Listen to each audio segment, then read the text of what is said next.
today with Brandi Fessler. Where are we? Today we are in a hot shop at J. Draper Glass, and we're going to blow some glass.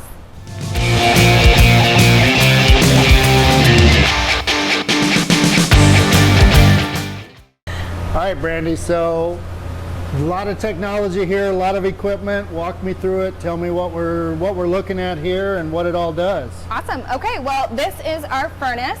We actually named her Rosie, like Rosie the Riveter. Awesome. So she is a 3-phase electric furnace, meaning that she has also 3 elements that drop from the top into the furnace, and I'll open it up so you can see. If you look in here, holy cow! You can see 3 elements. What's the temperature in there? 2,150 degrees. That's what I would have guessed. Yeah, oh, I'm sure. Do you know what temperature lava flows at? No. 1,800. Oh, wow. So this material, glass, liquid glass, is hotter than lava. Good to know. Yes. So that's why we are always wearing sleeves. This is a Kevlar sleeve that helps protect our skin. And I put a lot of money into this arm, so I'm not going to burn it. Absolutely. Yeah. So this is natural gas, and it just leads up. We want to preheat the irons because if you ever go into the furnace when it's really cold, it could really damage your irons. Okay. So not a good thing, so we always want to preheat them. All right, so with these two, these are actually the same. These are both glory holes. And if you want to take a step back, because this is going to get a little hot. So we go from smaller to a little bit bigger to about 16 inches. Holy barrel. crap. Yeah. That thing is hot. What's temperature in here? The same as Rosie's. Okay. So it is 2,150 degrees. And it's all right, so we've got some, we saw the big tools. Mm-hmm. You've got some smaller hand tools also that you work with. Yes. What do we got here? Okay, so one of the tools that I use almost every piece are called jacks. So they have 2 times. You can get different sizes. Some of the blades are a little bit bigger, smaller, depending on the types of projects you make. You will use these to make a score line or that jack line to make sure that your piece comes off. You can also use it to shape the glass, open your glass vessel, cool the bottom. You can use the back of the straps to use those, and they are spring loaded. So if you want to try those. So you can use them like you're stabbing. A quick stabbing motion? Yes, exactly. Everybody wants to use them like tongs, but they're actually to like stabbing. Awesome. Very cool. Cool. What else you got? All right, so the only tool you'll ever see specifically for glass blowing are the diamond shears. So it clamps, basically grabs and cuts. Yep. All exactly. In one. That's awesome. Yeah. I got a good one. This is about 8 sheets of the Peoria Journal-Star wrapped up. I was going to say, it's wet newspaper. Yeah, exactly. So this is the closest you can get to touching the glass without burning yourself. It's pretty amazing realizing that like this is the only bit that's keeping you safe from burning with that glass.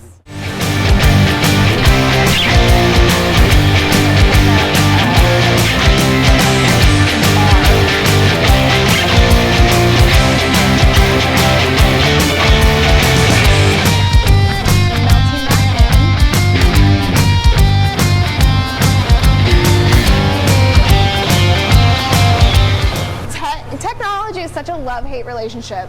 I feel like that's Molly whenever she's doing the demonstration. When this thing works, it's cool as can be, but yeah. All right. So anytime like we're melting in color, it's really important that all the creases are melted out because you don't really want any bubbles in your piece. Besides your starter bubble. So I'm looking for the shoulders to pop out here, right there. You see that? Perfect. There's about a cotton ball's worth of air in there. All right. So before I go back into the furnace, I want to let this cool. If I go in too hot, it can collapse that bubble. It can also rip back off into the furnace. and contaminate your furnace.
Fresh heat.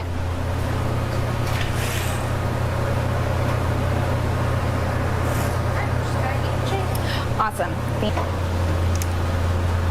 Flip.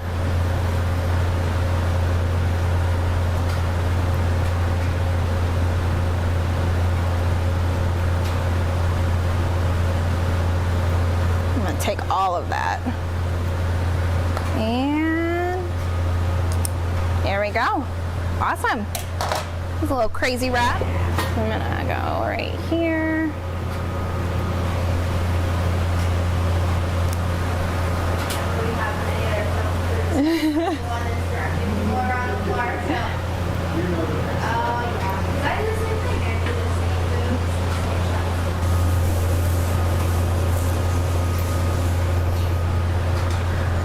Pretty. Awesome, okay. Ready? All right, stop and flip.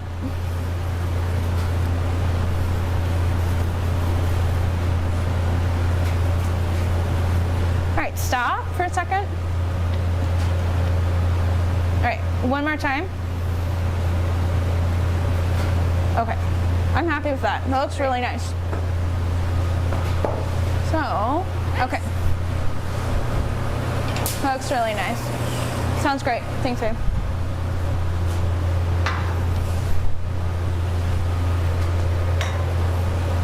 Thanks, honey.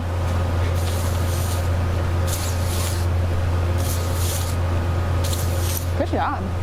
Thank you. All right, go ahead at an angle.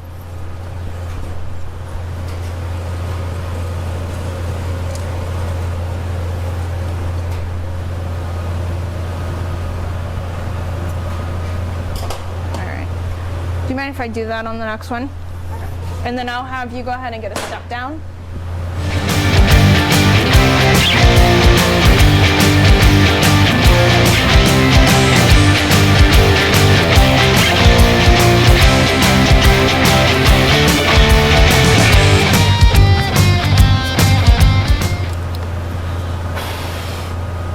Okay, so I'm gonna line it up as bullseye as I can. Bring your back end up a little bit. There we go, perfect. All right, I'm gonna swing it down right here and watch the A little bit of water. Keep turning. On that score line, jack line. Tap.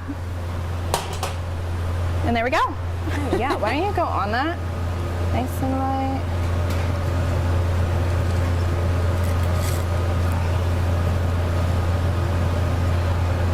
All right, off. Oh, that's pretty nice the way it is, isn't it? Yeah, it's really nice, yes. So this is where that tack fuse comes in handy. And trust with your assistant. Where we learned how good of a job I did. You can come up this way.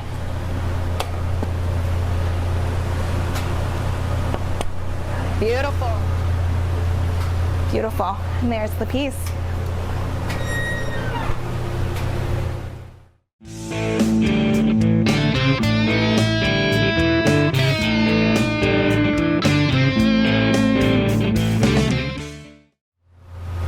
All right, so Brandi, how do you wake up one day when you're 5 years old and say, I want to be a glass blower.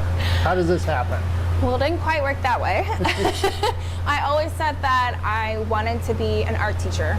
Something, you know, even my parents have said when I was little, I wanted to be an art teacher. Was born and raised in Clearfield, Pennsylvania, so not from this area. I ended up going to school in Lincoln, Illinois. I got my associates, transferred to ISU. I was going to be an art education teacher, and a week before classes started, I dropped the program. Something in my heart was just like, this isn't right. I don't want to do this now.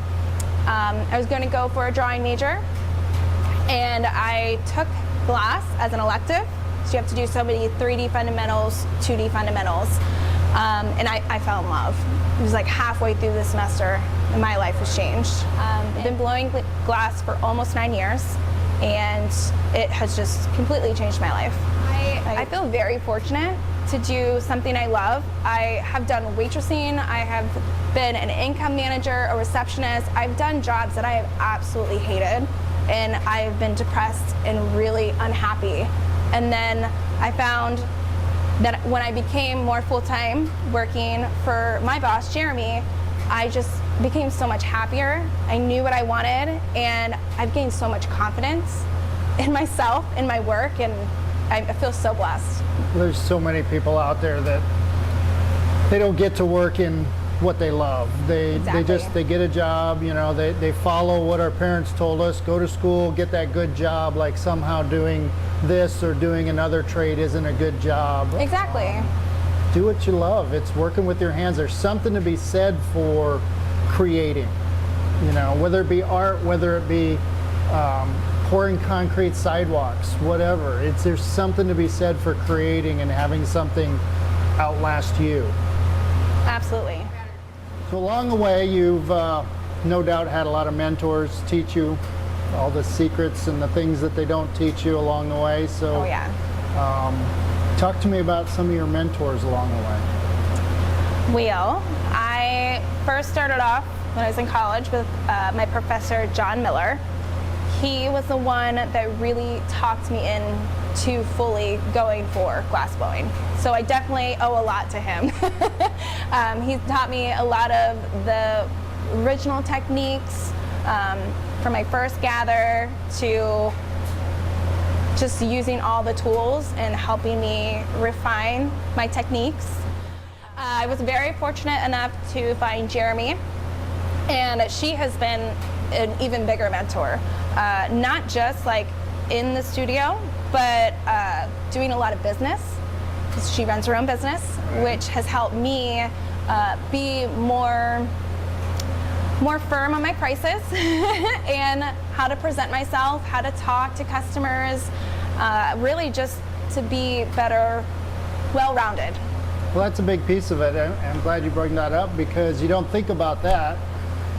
You know, you're here doing glass blowing and creating all these cool things because you love it and it's fun. Mm-hmm. But for it to be your job, for it to be a business, you've got to also be a business person. Absolutely. And believe it or not, whether you go to school or whether you don't go to school or whether you're in the trades, nobody really ever teaches us that part of it. No. And that's really cool. It's awesome that you got that from a mentor. Yes, yeah, I mean, I really owe it all to Jeremy. But one of my favorite shows that I've done that has really built my confidence and also another mentor, all kind of leads together.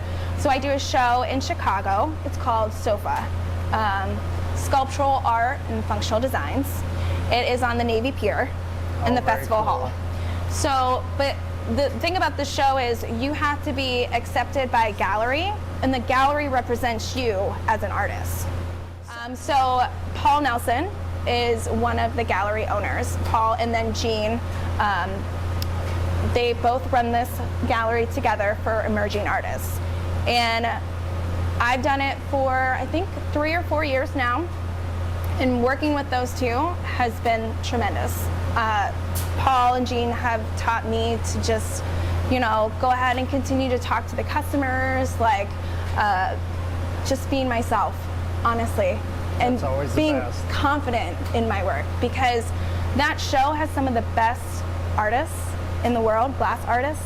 And here I am, an emerging artist, like just trying to get my feet wet, and I was doing it.